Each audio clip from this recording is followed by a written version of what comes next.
네, 안녕하세요. 자, 오늘 또 시 한 편 같이 감상해 보도록 할게요. 오늘 감상할 시는 김수영의 어느 날 고궁을 나오면서 라는 시입니다.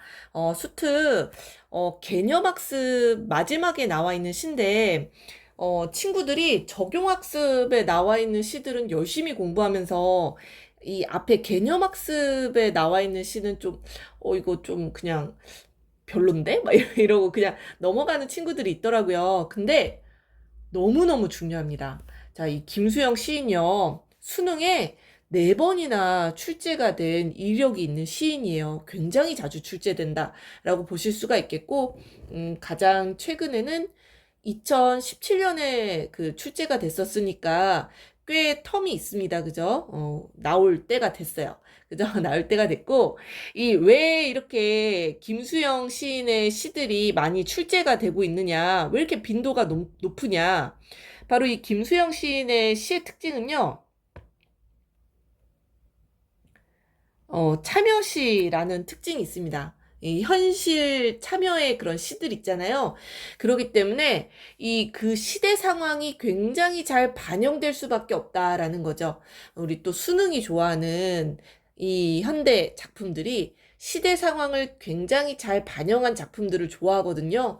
그래서 이 김수영의 뭐 폭포라는 시는 수능에 두 번이나 나왔고요. 뭐 눈은 살아있다. 기침을 하자. 이런 게 다 이 김수영 시인의 그 현실 참여적인 어떤 저항의 성격이 드러나는 시들이거든요.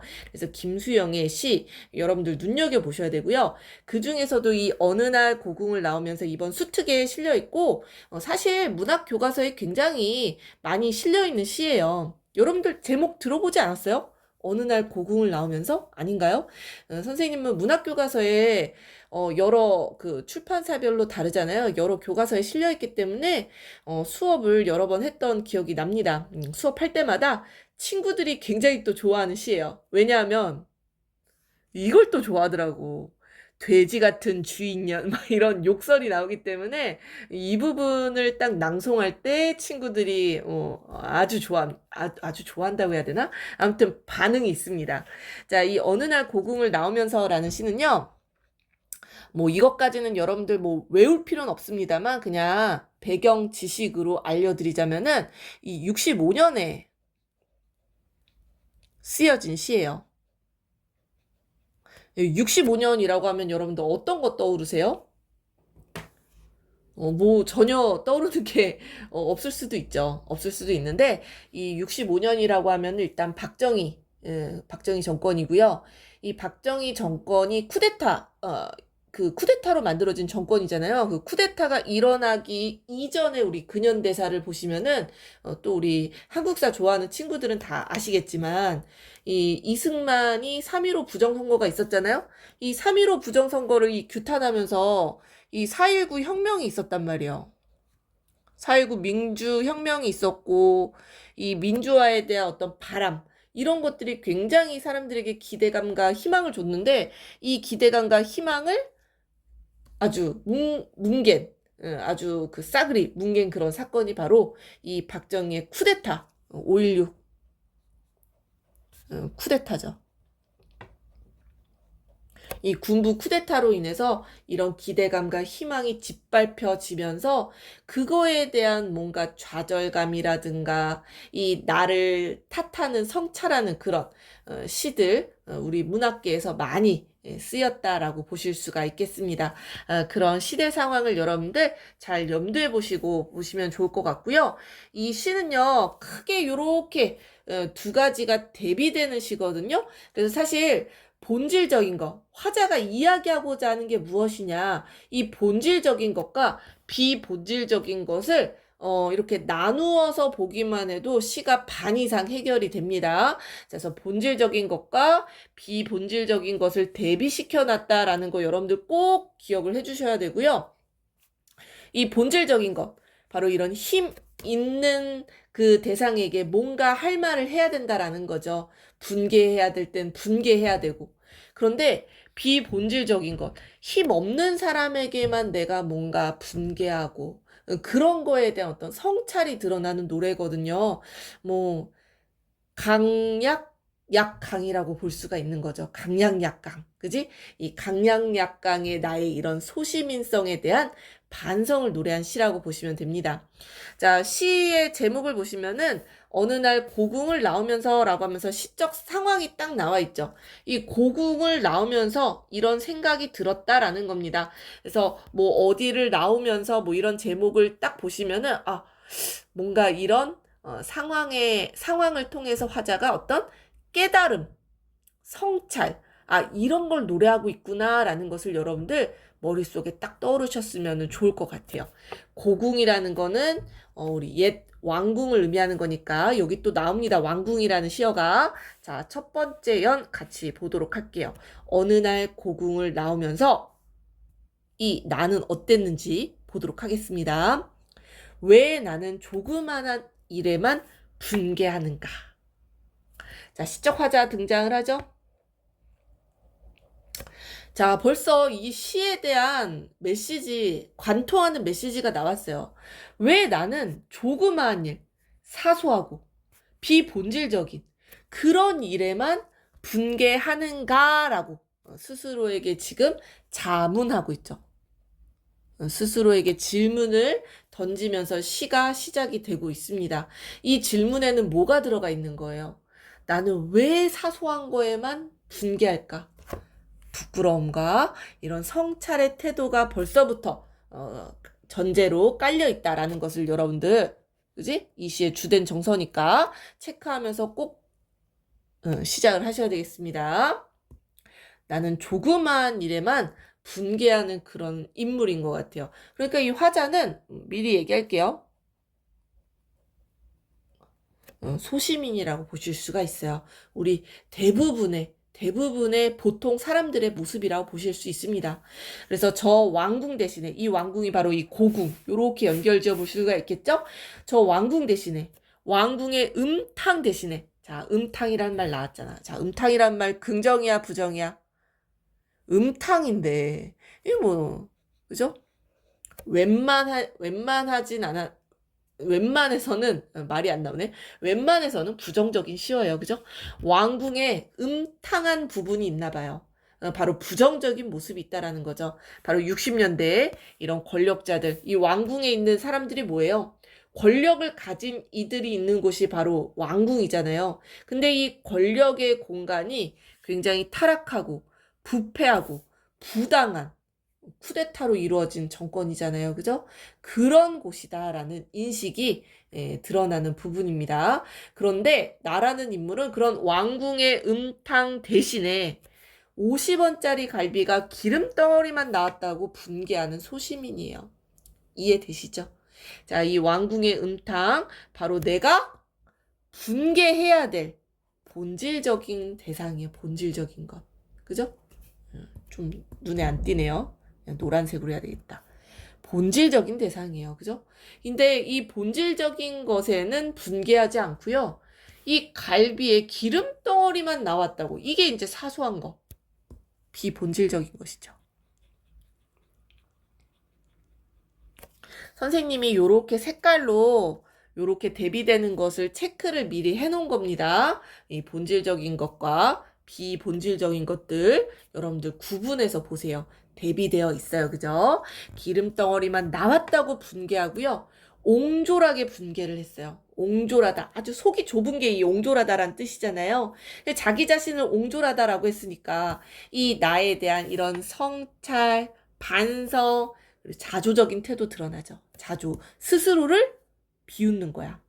스스로를. 나는 왜 이렇게 옹졸할까? 나는 옹졸하게 분개하고 설렁탕집 돼지 같은 주인년에게 욕을 하고 옹졸하게 욕을 하고 라고 하네요. 자, 설렁탕집 돼지 같은 주인년. 요런 거 이제 수업 시간에 얘기를 하면은 학생들이 선생님 너무한 거 아니에요? 돼지 이거 너무한 거 아니에요? 막 이런 식으로 얘기를 해요. 자, 시인이 왜 이런 시어를 사용했을까요? 전혀 아름다움이랑은 거리가 먼 시어죠. 그죠? 자, 이런 비속한 표현을 사용해가지고 어떤 효과가 있느냐. 우리 소설에서도 그래요. 소설에서 이런 비속한 표현을 사용하는 캐릭터는 약간 좀 부정적인 인물. 그지? 예, 속된 그런 캐릭터의 인물 속성을 드러내기 위해서 사용하는 거라고 보실 수가 있겠죠. 여기에서 계속해서 자기 자신에 대한 부정적인 어떤 반성, 자조적인 태도가 이런 거에서도 드러난다라고 보실 수가 있을 것 같습니다. 자, 그래서 비속한 표현 사용됐다라는 거 여러분들 표현상의 특징 체크해 보시고요. 이런 욕설을 사용함으로써 현실감도 좀 드러나고 또 이런 특징도 있어요. 이 시에 이런 뭐 50원짜리 갈비, 뭐 기름덩어리 이런 것들은 뭔가 아름다운 그런 미화된 시어라기보다는 우리가 일상생활에서 많이 사용하는 그런 시어를 사용하고 있다라는 것까지도 체크해 가주시면 좋을 것 같습니다. 자, 그리고 하나 더 보시자면은 이 왕궁에 있는 권력자들 대비되는 대상이 뭐예요? 나와 같이 힘없는 사람들, 설렁탕집 주인, 힘없는 사람에 해당된다라고 보실 수가 있겠죠. 그래서 권력자와 힘 있는 사람과 힘 없는 사람과의 대비도 드러난다라는 겁니다.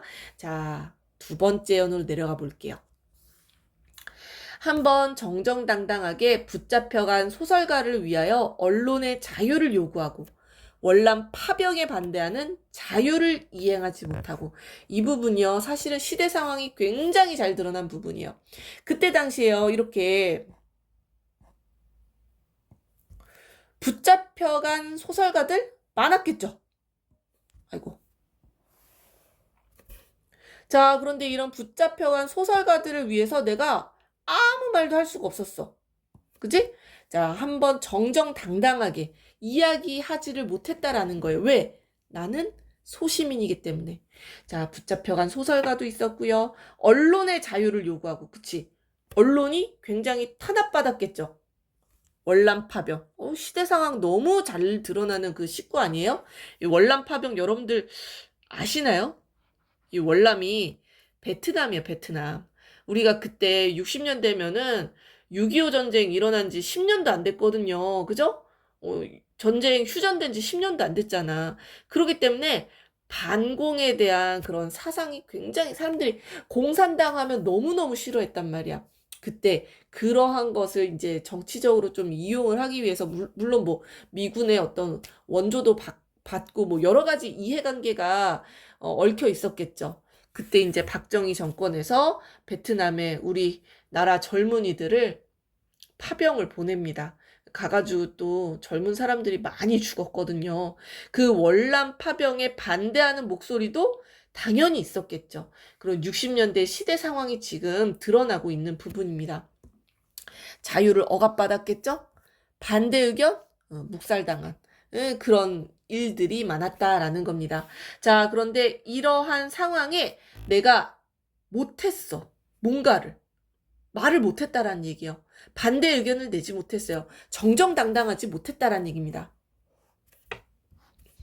자, 그래서 여기에 선생님이 체크한 부분은 이 본질적인 문제에 해당되는 부분이라고 볼 수가 있겠죠.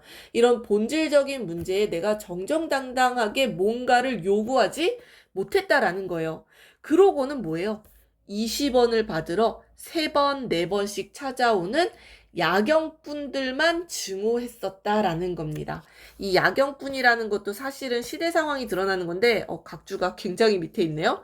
자, 이 야경꾼이 밤 사이에 이제 화재나 범죄가 없도록 이렇게 335 무리를 지어가지고, 쉽게 얘기하면 순찰단이에요, 순찰단. 지금으로 얘기하면은, 이게 지금은 좀 자원 봉사로 많이를 하잖아요. 근데 그때 당시에 이런 야경꾼들이 이 돈을 받고 순찰을 했단 말이에요. 20원 한 번 받으면 되는데 3번, 4번, 여러 번 찾아오는단 말이야.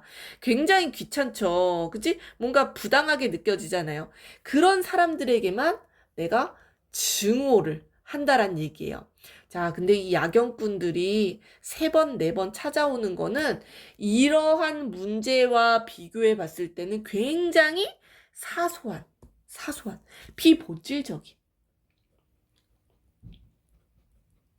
그런 문제인데, 그러한 것들에만 내가 증오하고 분개하고 있다라는 겁니다. 이 야경꾼도 어떻게 보면은 힘 없는 자들에게 해당한다라고 보실 수가 있겠죠. 그죠?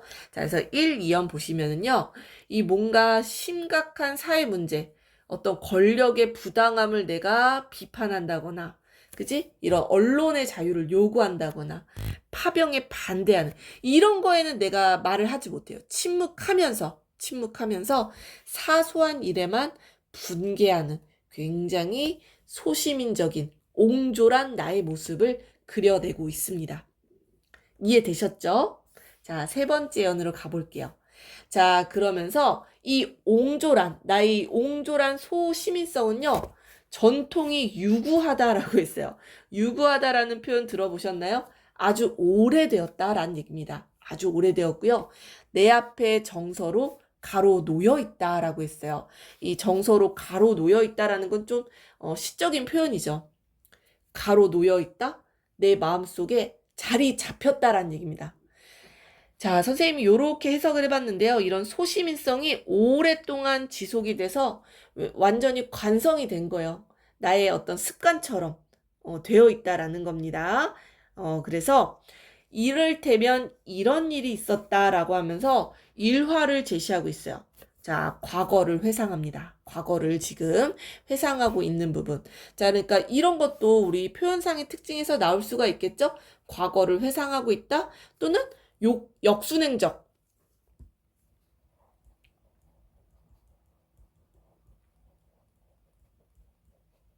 역순행적 시상전개 또는 구성. 뭐 이런 식으로 이야기를 할 수가 있겠죠. 그죠? 자, 과거에 어떤 사건이 있었냐라고 하면은 바로 부산의 포로 수용소. 이런 것도 시대 상황이 드러나는 거예요. 과거에 뭐예요? 6.25 전쟁 때를 떠올리고 있는 거예요. 그때 포로 수용소 뭐 부산이나 거제에 많았을 거 아니에요? 그 포로 수용소 야전 병원에 있었던 일입니다. 이 정보원들이 있었을 거 아니에요. 누가 뭔가 이렇게 감시하는 그런 사람들이었겠죠. 너스는 뭐 간호사들이겠지? 스펀지를 만들고 거즈를 개키고 있는 나를 보고는 포로 경찰이 되지 않는다고 남자가 뭐 이런 일을 하고 있느냐라고 놀린 일이 있었다. 너스들 옆에서 라고 하네요. 좀 성차별적인 발언이긴 한데, 그지? 뭐 60년대, 50년대니까, 그지? 50년대, 60년대, 그때라고 보면은 이렇게 생각하는 사람들이 많았겠죠. 나한테 뭐 이런 일을 하냐고. 정보원들이 생각하기엔 굉장히 사소한 일이었다라는 거죠. 그런 사소한 일들. 이 너스들이나 하는, 여자들이나 하는 그런 일들을 왜 하고 있느냐라고, 나한테 이야기했던 적이 있었다라는 겁니다. 그게 지금까지 나에게 현재까지 정신적인 상처로 남아있는 그런 일화겠죠. 일화를 통해서 무엇을 이야기하고 있는 거예요? 그치. 앞에 첫 번째에서 얘기했죠. 이 옹졸한 나의 이런 습성, 나의 이런 모습은 아주 오랜 기간에 걸쳐서 형성된 것이다 라는 겁니다. 바로 이때부터. 그치? 부산 포로 수용소에 있을 때도 나는 굉장히 옹졸한 삶을 살아왔었다라는 겁니다. 예전부터 이런 옹졸한 삶이 나의 몸에 습관처럼 배어 있다라는 거예요. 자, 그래서 포로 수용소 시절부터 몸에 배어 있는 나의 옹졸함에 대해서 이야기하고 있는 부분, 과거 회상 체크하세요. 자, 그러면서 지금 현재로 왔죠? 지금 현재도 내가 반항하고 있는 것은 이 스펀지 만들기와 거즈 접고 있는 일과 조금도 다름이 없다라고 합니다. 뭐예요? 내가 반항하고 분개하고 있는 것? 바로 사소한 것. 비본질적인 것에만 내가 반항하고 분개하고 있다라는 겁니다. 그러면서 나는요, 개의 울음소리를 듣고 그 비명에 지고요. 머리에 피도 안 마른 애놈의 투정에도 지고요. 떨어지는 은행나무 잎도 내가 밟고 가는 가시밭처럼 여긴다라고 표현을 했어요. 자, 지금 보면은 내가 지는 대상이요. 개 울음소리야. 이 울음소리, 그 비명에 그냥 소리잖아. 근데 그 소리에도 지고요. 머리에 피도 안 마른 어린아이 투정에도 지고요. 떨어지는 은행나무 잎, 이거 위험한가요? 전혀 두려운 대상이 아니에요. 그런데도 가시밭길처럼 조심조심 그런 대상으로 여기고 있다라는 겁니다. 자, 그러니까 나라는 인물은 어떤 인물인 것 같아요? 개 짖는 소리에도, 아이들의 투정에도, 은행나무 잎에도 굉장히 예민하게 반응할 수밖에 없는 나약하고 무기력한 그런 존재다라는 거예요. 나라는 인물. 굉장히 부정적으로 평가하고 있죠, 스스로. 아무래도 나는 비켜서 있어요. 절정 위에는 서 있지 않고 앞만 해도 조금쯤 옆으로 비켜서 있는 삶을 살아가고 있어요. 자, 절정위라는 거는 여러분들 이육사의 절정이라는 시 한번 읽어보세요. 절정이라는 게 굉장히 힘들지만 이 정의를 위해서라면 가야 하는 그런 길이거든요. 불의에 맞서고 정의를 위해서 언제든지 희생할 수 있는 본질적인 것에 분개하는 그런 모습이 바로 절정 위에 서 있는 모습 아닐까요? 그런데 화자는 그렇지 못하고요. 옆으로 비켜서 있다라는 겁니다. 절정에서 벗어나 있는 이런 소시민적인 방관자적인 그런 삶을 살아가고 있다라는 거예요. 여기서도 대비되는 거 보이시죠? 절정 위와 절정에서 조금은 비켜 서 있는 이런 소시민적인 삶의 모습. 그리고 조금쯤 옆에 서 있는 것이 조금쯤 비겁한 것이라는 건 알고 있어요. 화자가 알고 있다. 영탄적 어조 드러난다 라고 보실 수가 있겠죠? 자, 이런 나의 삶이 비겁하다라는 것은 알고 있다라고 하면서 반성하고 있어요. 반성하는데 이게 이 반성에서 실천으로 행동으로 가기까지가 굉장히 힘든 거죠. 그죠? 절정에서 비켜서 있는 나의 비겁함을 반성하고 있는 부분입니다. 자, 이제 거의 다 왔어요. 시가 조금 기네요. 그죠? 자, 그러니까 이렇게 옹졸하게 반항해요. 어디에 반항하고 있어요? 이발쟁이에게 반항하고 있어요. 이발쟁이는 뭐예요? 힘이 있는 사람들인 것 같아요? 힘이 없는 사람들인 것 같아요? 힘이 없는 사람이지. 내가 돈 주고 머리 자르는 사람 아니겠어? 그지? 힘없는 사람에게만 반항하는 거야. 땅 주인에게는요, 못해요. 이발쟁이에게는 반항하죠. 구청 직원에게는 못해요. 못하는 대상들이 있죠. 동회 직원에게도 못해요. 이런 사람들은 뭐겠어요? 힘 있는 사람들, 권력을 가진 사람들. 힘 있는 사람들에게는 내가 말을 못해요. 하지만 이발쟁이에겐 할 수 있죠. 야경꾼에게도 할 수 있어요. 힘없는 사람입니다. 야경꾼. 선생님 같은 색깔로 이렇게 칠해놨죠? 야경꾼에게 20원 때문에, 10원 때문에, 1원 때문에 우습지 않으냐? 1원 때문에. 자, 지금 보면은 사실은 계속해서 이런 시업 반복이나 식구 반복이 계속 있었거든요? 조금쯤. 그쵸? 지고, 진다. 뭐 이런 식으로 계속해서 이 시에서 시어나 식구가 변주되면서 조금씩 바뀌면서 반복이 굉장히 많이 되어 있습니다. 자, 이렇게 시어나 식구를 반복해 놓으면은 어떤 효과가 있어요? 그치. 반복은 반드시 요거, 운율, 리듬감, 바로 연결 지어보셔야 돼요. 운율감 형성하면서요, 의미를 강조하는 효과가 있어요. 여기서는 뭘 강조하는 걸까요? 나의 이런 옹졸함을 강조하는 효과가 있어요. 그러면서 뭐야? 20원? 10원? 1원?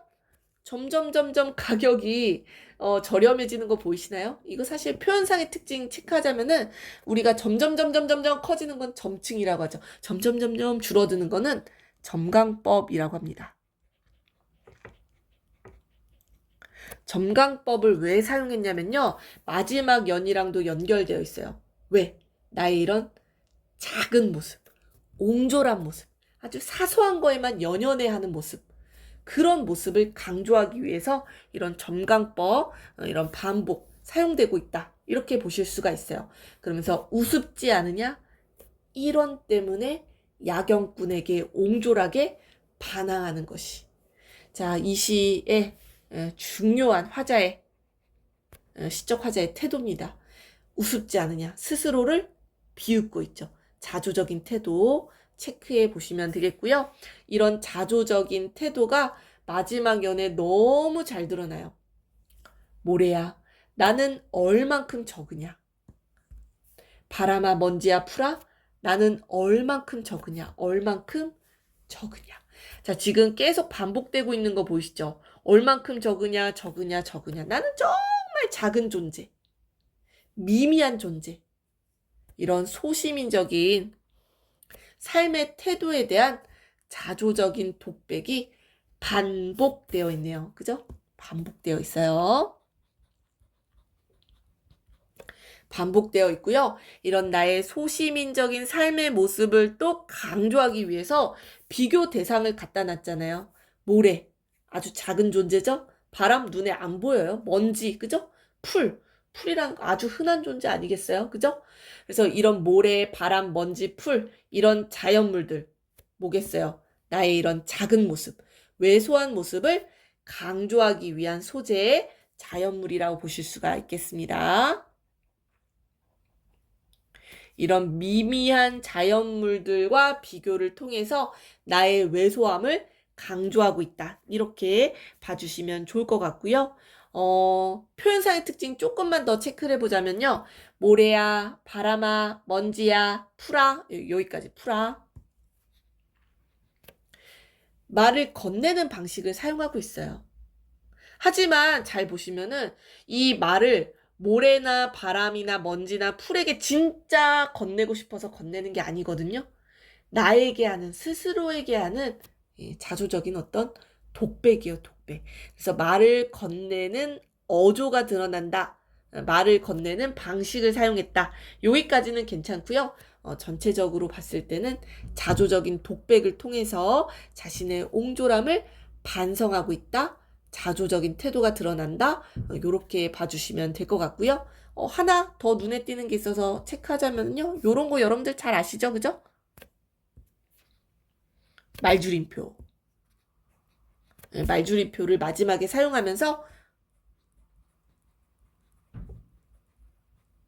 시적 여운을 주는 시상 마무리를 사용하고 있다. 이렇게 봐주실 수 있겠습니다. 자, 그래서 시가 굉장히 길었지만 요렇게 선생님이 체크해 준 거, 대비되는 짝들, 본질적인 것, 내가 본질적인 것 분개해야 하는 그런 대상과 비본질적인 대상, 분개하지 않아도 되는데, 그지? 내가 굉장히 만만하게 보고 분개하는 그런 대상들, 선생님이 체크해 놓은 것들, 사소한 것들, 이런 식으로 대비되어 있는 거 꼭 좀 체크해 주시고요. 시대 상황 60년대 배경으로 하고 있다라는 것까지 꼼꼼하게 체크해 보시면 좋을 것 같아요. 김수영, 선생님이 좋아하는 시인이기도 하고 굉장히 중요한 수능에 언제든지 출제될 수 있는 그런 시인이니까 여러분들 꼭 좀 기억해 주시면 좋을 것 같습니다. 자, 마지막 박스글 같이 읽어볼게요. 자, 이 작품은요, 힘 있는 자들의 부정과 부패에 저항할 용기는 내지 못하면서 힘없는 이들을 향해서는 사소한 일에 분노를 표출하는 소시민적인 화자가 자신의 옹졸함을 성찰하는 노래입니다. 자, 이렇게 대비되고 있는 거, 대비되는 짝. 꼭 좀 체크해 봐야 돼. 그지? 대비되는 짝 꼭 체크해 보고요. 자, 이런 화자가 자신의 옹졸함을 성찰하는 시입니다. 자, 이 시에서요, 이 고궁이 권력을 상징하는 공간이죠. 근데 이 권력을 상징하는 공간이 음탕하다라고 이야기했단 말이에요. 음탕하다. 부정적인 공간이다라는 거죠. 권력의 어떤 전횡, 부패 이런 것을 상징한다라고 보실 수가 있을 것 같습니다. 그래서 화자는 자신의 어떤 경험과 일화, 아까 뭐 부산의 포로 수용소에서 있었던 일, 그런 일화들 제시하고 있죠. 또 경험? 그 뭐 설렁탕집 가서 내가 그 설렁탕 주인한테 막 욕을 했던 그런 일들. 그래서 이런 경험과 일화를 열거했다 이렇게 볼 수가 있겠고요. 자조적인 물음을 반복함으로써 치열한 반성의 태도를 보여주고 있다. 이렇게 보실 수가 있겠습니다. 부당한 사회 현실에 저항하지 못하는 자신의 이런 소시민적인 속물근성에 대한 반성의 노래였고요. 이런 소시민성을 반성하는 노래가 꽤 여럿 있거든요. 꽤 여론 있는데 우리 수능 특강 마지막 부분에 실전 부분인가? 그 부분에 보면은 아주 또 명시입니다. 이 김광규의 시 제목이 좀 긴데 갑자기 생각이 안 나네. 맞아요. 그 김광규 시인의 희미한 옛사랑의 그림자라는 시가 있습니다. 김광규의 같이 엮어 읽으면 좋아요. 희미한 옛사랑의 이 노래도 자신의 그런 소시민적인 모습, 젊은 날의 어떤 순수와 열정을 잃은 그래서 이제 희미하다라고 표현을 한 거야. 그래서 소시민적 삶을 살아가는 그런 자신에 대한 어떤 성찰을 노래한 시예요. 그래서 선생님이 두 작품이 둘 다 그 수특에 실려 있고 엮어 읽으면 좋을 것 같아가지고요. 다음 영상은 이 김광규의 희미한 옛사랑의 그림자를 찍어 보려고 합니다. 친구들이 선생님 영상을 보면서 열심히 공부하는 친구들이 수능 완성도 빨리 영상을 찍어줬으면 하는 친구들이 있는 것 같아요. 그래서 일단 요거 찍고 난 다음에 선생님의 생각으로는 또 수특이랑 수완에 존재론적 인식을 다룬 사실 되게 어렵거든요. 존재론적 인식을 다룬 시들이. 근데 김춘수의 시도 나와 있고요. 또 수완에도 김춘수의 시가 또 있더라고요. 그래서 존재론적 인식을 드러내는 시들을 또 묶어가지고 선생님이 영상을 또 찍어 보려고 합니다. 자, 아무튼 여러분들에게 도움이 될 만한 영상들을 선생님이 틈틈이 시간 나는 틈틈이 준비해가지고 찍으려고 하니까요. 여러분들 선생님 영상으로 공부한 다음에 꼭 복습해 보시고 또 뭐 나중에 생각이 안 난다라고 하면은 다시 한번 반복해서 봐주시면 좋을 것 같아요. 오늘 여기까지 할게요.